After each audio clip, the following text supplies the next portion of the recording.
you're trying to avoid a situation where you're doing something like this, where things going all over the place and it's moving around and you cut your hands really bad. So don't go like this, like in woodworking class. Don't do that. Hold it like this. You're not making cabinets here. But with this laying down like that, you got some weight. You've got that weight on there.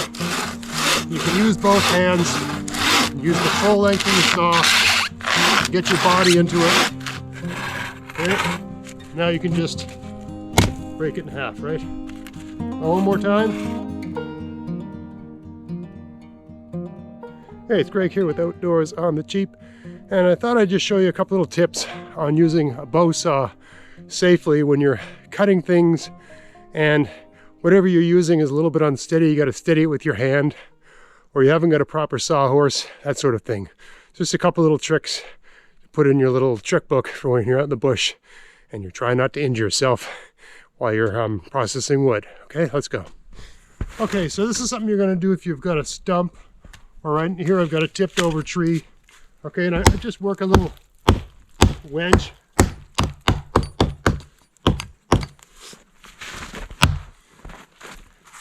You're trying to put a little notch in there so that the bow saw can't pop up. Or if you're using a stump, it usually sticks in it really, really well. That's not what I got here. By that little adjustment I made, this is pretty solid. Okay, so you got the wood you want to cut. I've got this against my belt. Okay, you're holding it evenly, like equal number of wood on equal length of wood on either side. And just moving it back and forth. Really easy. Okay, and once it's halfway through the wood, you actually flip it over. Otherwise, this will grab it and pull it out, and the whole thing will drop. You're halfway through. Okay, now you can just break it in half, right? Now one more time. We cut. So we're about halfway through. Turn it over. Not pushing, don't push too hard, you'll bend the blade, right? Just go easy. Almost like the weight of your arms. You're pushing back and forth, but you're not applying any weight to this. It's just the weight of your arms. You're not pushing down. You're pushing back and forward, and you're keeping constant pressure with your, I have it on my belt. Okay, not lower, that would not be good. But that works pretty good, right? This is not, I mean, you wouldn't want to be bucking up firewood all night doing this. This is if you need a few pieces of wood. And you're trying to avoid a situation where you're doing something like this, where things going all over the place and it's moving around and you cut your hands really bad. Okay, that's one way to deal with that, right? It's about getting everything. Normally you want the wood secure so it can't move, but the flip side of that is that the saw is secure and it can't move, and you're just gently cutting the wood, okay? You do it a few times, you actually get the hang of it. It's kind of neat, right? You do have to prepare a little thing like this, but that can only take a second. Usually you've got a stump or a fallen tree or something.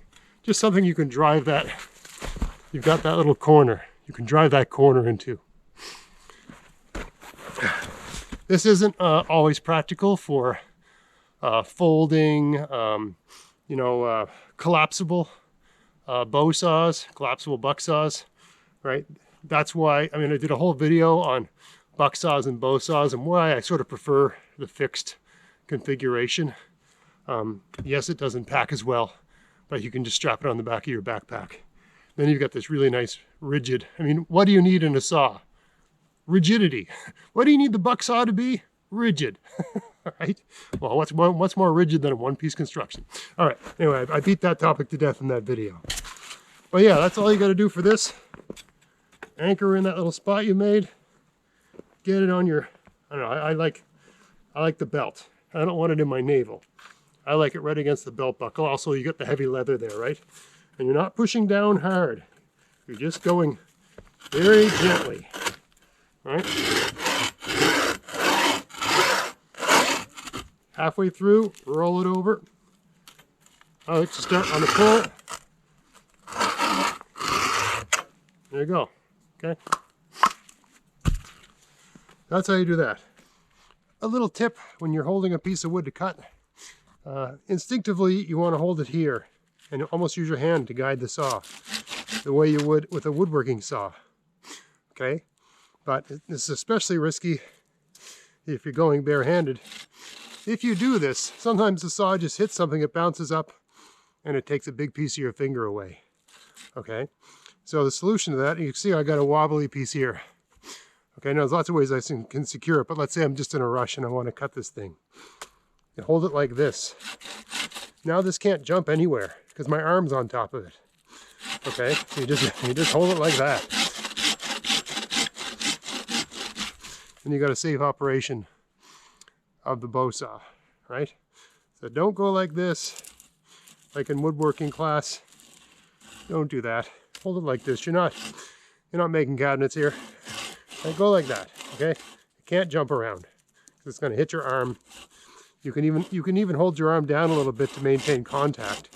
All right, one more little trick. Let's say you've got a piece of wood like this on your sawhorse that you want to cut. And for whatever reason, it just won't stay put. You want to have two hands on your buck saw because it's just less fatiguing on the one arm to use two hands. You're using a whole body. You got body motion into it. So you want to use two hands on the bow saw. You don't want to be hanging onto this. And for whatever reason, it's not settling down for you. And you haven't got a person around to hold onto it and help you. What do? Well, you do the next best thing to a person. Or maybe something better than a person. Because, you know, wood's a friend that'll never betray you. But let me show you what you do.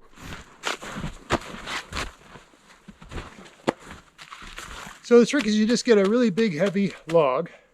It doesn't have to be pristine. It can be half rotten. It can be on the ground and waterlogged and heavier. Actually, the heavier it is, the better in a sense. Anyway, you just have it down like that.